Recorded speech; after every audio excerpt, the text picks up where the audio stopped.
Hi everyone, welcome to this episode of Keipert Labs. In today's video we're going to talk about the production of alcohols. So firstly we're going to look at this. There's two main areas we're going to focus on. The first is substitution reactions.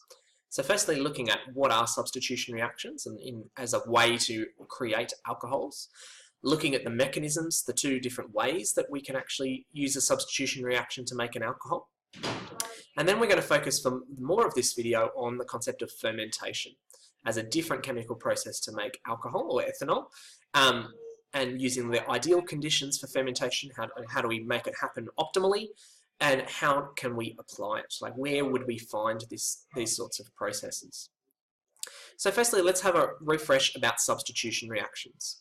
Now, in the previous video reaction of alcohols, that we looked at substitution reactions as a way for alcohols to react to substitute a halogen atom into them. Whereas here we're looking at the other way around, swapping a halogen atom for a hydroxyl or OH group. Okay, so we're reacting, if we're reacting with a hydrogen halide, like hydrogen chloride or bromide, then what we see is that the halogen reacts with or is substituted with a hydroxide ion. So the hydroxide ion swaps places and we get the halide ion, like chloride or bromide, being produced. And our OH, which is marked in yellow, is covalently bonded onto the hydrocarbon molecule. Now, as we've looked at in the past with substitution reactions, that the mechanism, the exact how and the steps that are involved depend on whether the alcohol itself or these compounds are primary, secondary or tertiary. Okay, that then we get a direct substitution SN2 mechanism or a carbocation intermediate SN1 mechanism. Okay, and so our direct substitution, or SN2, where the chlorine or the bromine, the halogen, and the hydroxyl group are directly those connections are being broken and made at the same time. It's a simultaneous substitution. Okay, so rather than a two-step process, it's a one-step process. It's preferred for things like chloromethyl compounds, or those sorts of ones with no other carbon groups, or primary hydrocarbons as well, because there's fewer carbon groups getting in the way. That hydroxide needs to be able to directly attack the carbon that the halogen is attached to, and so other carbon groups would make that more difficult. We call that blocking, this idea of steric hindrance.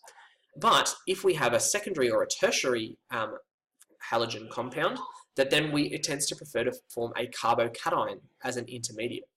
The reason being that more carbon groups attached to it means that the carbocation ends up more stable. So they would block the direct mechanism, but they mean that the positively charged carbocation becomes more stable in the middle, which means that the process is more likely to work.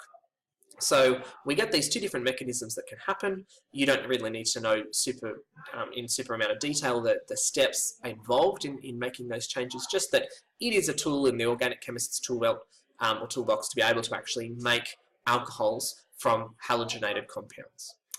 But then what about using different techniques? We're going to look at fermentation.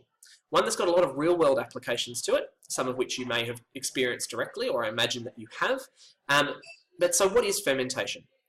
We're thinking about it as a chemical reaction where energy is extracted from carbohydrates like glucose or fructose, lactose or sucrose, typically in the absence of oxygen, or where oxygen is not required for the energy extraction, is probably a better way to visualize it.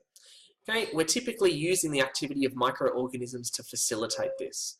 So for example, baker's yeast, so Saccharomyces cerevisiae, so we'd be using to make bread, or we'd be using to make pizza dough, or making beer, or those sorts of things, use microorganisms like that. You could also use things like lactobacillus, which causes fermentation of milk products to make things like yogurt and cheese. Okay, we're going to focus a bit more on the production of ethanol though, because the other ones we're producing lactic acid. Okay, but so the idea is that inside the microorganisms there's certain enzymes which are the catalyst for these different chemical mini steps that cause this fermentation process to happen. Okay, now because this isn't like a high-level biochemistry video, we're not pitching it at being able to look at every little micro step in between, but we're just focusing on we're focusing on a simple level of fermentation. Okay, specifically we want to look at it in the production of ethanol. So now we're going to look at the chemistry of the fermentation of glucose to produce ethanol. So what we see, so glucose's formula is C6H12O6. Now, it has a more complex molecular structure than that, but that's the simple formula we're going to use. When this is fermenting in the presence of organisms like yeast, that we get ethanol and we get carbon dioxide gas.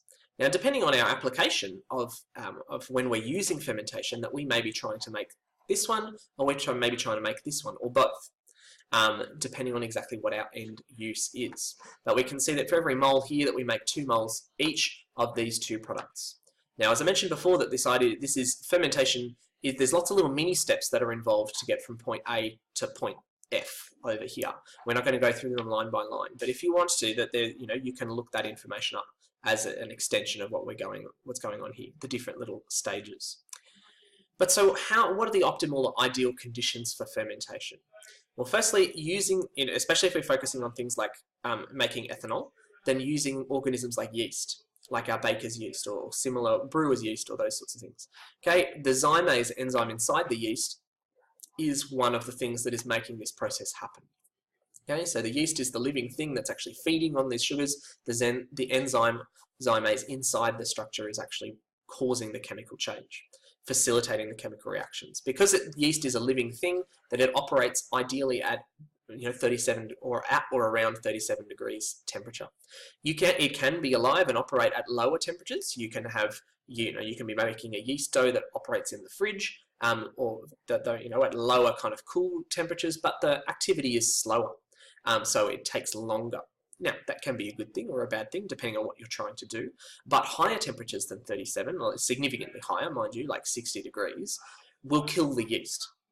Okay, so the idea is that if you want it to work, that you need to keep that temperature around about that 37 degree mark. And also, ideally, we're thinking about an anaerobic environment. Now, if we're thinking about fermentation with baker's yeast, it doesn't have to do that. Those microorganisms will prefer to do fermentation rather than respiration, which is what would normally happen if it was an aerobic or oxygen-rich environment. But often these processes work better in an anaerobic environment. But also, we need to be mindful that our ethanol concentration doesn't exceed 15%. Because more than 15% is going to kill the yeast. It's actually toxic to it. I mean, we use ethanol, in alcohol, hand sanitizer and wipes and things to actually kill bacteria. So if the levels get too high, then the yeast will die off and then the reaction will stop. So if we want to continue to produce yeast, we need to get creative about extracting it, distilling it off or separating it in some way. Or just being happy with a 15% level and then separating the mixture and doing other things afterwards. So some different applications, delicious applications of fermentation. Sorry, this is a passion of mine. If you've seen some of my other videos, that looking at making food products. So things like bread dough, pizza dough, sourdough. This is a sourdough starter, similar to one that I've got growing at home. Making things like kimchi or kombucha are different ways that we might use fermentation to actually produce a particular result that we're looking to actually consume. Okay, now things like kimchi and kombucha, that their chemistry of how they actually work is a little bit different, which we're trying to get a different outcome, but the concept of fermentation is similar. Whereas in making bread and pizza dough, that we're talking about feeding off glucose and producing ethanol in small amounts, but more particularly carbon dioxide. Okay, so the idea is that we want things like pizza dough and bread dough to actually rise, and one way that they do that is by yeast feeding on the sugars and producing carbon dioxide. The carbon dioxide gas gets trapped inside the network of starch and proteins that make up the rest of the dough, and then they actually puff up like a net. And that then, as we cook it, that continues to puff, and then the gas escapes, and then the rest kind of sets in place. So you notice that, decent kind of bread dough and things like that, they have lots of holes in the middle as a result of that. We can also see in the sourdough starter down here that then as it becomes the colony, which is a naturally grown yeast, as the colony develops, that it produces more bubbles of carbon dioxide, and so you start from a low level and it ends up very puffed up. Once the yeast has kind of run out of food, then the level sinks back down again to somewhere around about here, and you need to feed it again. Some other applications of fermentation. Oh yes, that's just kind of what I've just iterated. Making of alcoholic drinks. Okay, so we're talking about things like beer, we're talking about things like wine or spirits. so that using the yeast to actually feed on sugar in a drink. But the idea is that the ethanol is part of the goal, that the ethanol is not a byproduct, but it's part of the process. And there's also carbon dioxide that can be in it that we may want to keep or we may want to remove. But it's the ethanol itself that is particularly the point of this process. And depending on what type of carbohydrate we start with, what natural feed stuff, that then we'll get with different kind of alcohols. Do we use kind of hops and barley and malt to make beer? Do we start with grapes? Do we start with other kind of fruits and vegetables to make different spirits like vodka or gin? Yeah, that's kind of, those are the sorts of things that we alter what goes into it and how we do it in order to get a different result. But also thinking more in our context that making of bioethanol is really important for it as a fuel that we might want to use as an alternative to fossil fuels or to add in to petrol. So we're still using the same sort of idea, but we're not trying to drink it, we're trying to use it on an industrial scale. In Australia, we'd be using sugarcane waste products and we're fermenting that's our raw material that goes in, and then we're doing the same sort of fermentation processes to produce ethanol that we can add into petrol or we can use on its own. All right, so we looked at substitution reactions as a technique that we can use to make alcohols, and we looked at reminded ourselves of the two mechanisms. We then looked at fermentation as the different kind of strategy where we're using action of microorganisms feeding on carbohydrates to produce alcohols like ethanol. We looked at the ideal conditions for fermentation to get it happening at an optimal level, and then different ways that we might use it or apply it in everyday life. All right, thanks very much for watching. Don't forget to like and subscribe. Bye for now.